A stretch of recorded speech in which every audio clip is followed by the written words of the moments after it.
Deanna from the Spectacular Teacher. Data. I love to talk about data. Okay, so Deanna wants to know, what data do you track each month? How do you track your data?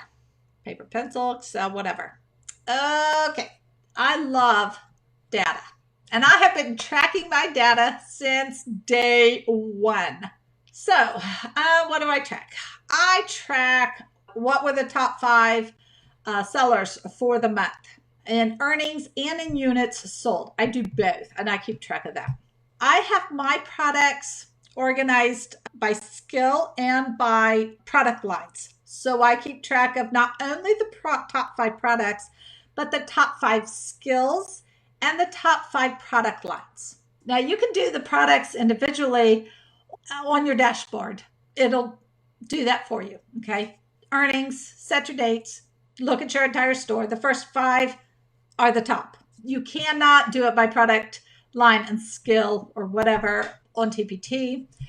You could download your sales report and figure it out that way, which is what I used to do. I used to hand count everything.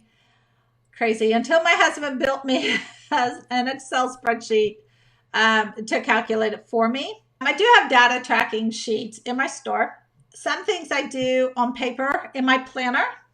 If you have my TPT planner, then there are pages to track some of this.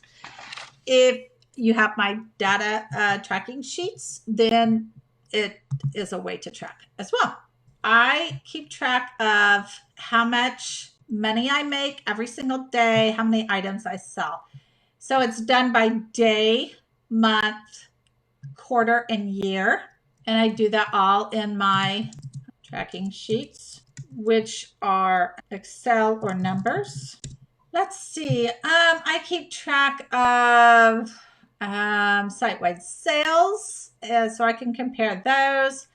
I do keep track of followers and feedback numbers, but that's just honestly a vanity metric, and I do absolutely nothing with it. That's just for me. I look at my traffic, and I sort by earnings, and I keep track of those things, so I can look at that.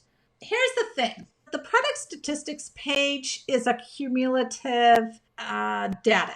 So I download that every month, so I can go and I can look at trends if I wanted to. I have yet to really do that, but there's so much more data I could really get into. But here's the thing. If you aren't going to do anything with the data, then go with the minimum. Decide what you're curious about, and then just keep a spreadsheet of that or whatever. If you're going to do something with the data, so what do I do with the data? So I know what products should sell in August. With that information, then I know what products that I should make sure my pins are going out on Pinterest for those products during 6 weeks ahead of that time, so that they've moved through and they're going to circulate during August. If I want to make a new product, I kind of know what month I should be aiming for, because I know when that's going to sell. Because I don't want to make a product. Now I'm going to make it ahead of time, but I'm not going to make a product 6 months ahead of time. I watch my timing on when I make things most of the time. Right now, I just feel like I've got so much to do with digital that I'm not worrying about that. But I generally think about, okay, well, fractions are going to sell at this time of year, so I'm really going to focus more on those during that time or right before that time starts, not 6 months earlier. If you are not going to do anything with your data, then I wouldn't worry about it. But you can make your own spreadsheet. Like I said, mine are made. These are ones that I've used and tweaked since the beginning of selling. So almost 7 years I have been selling. So kind of crazy.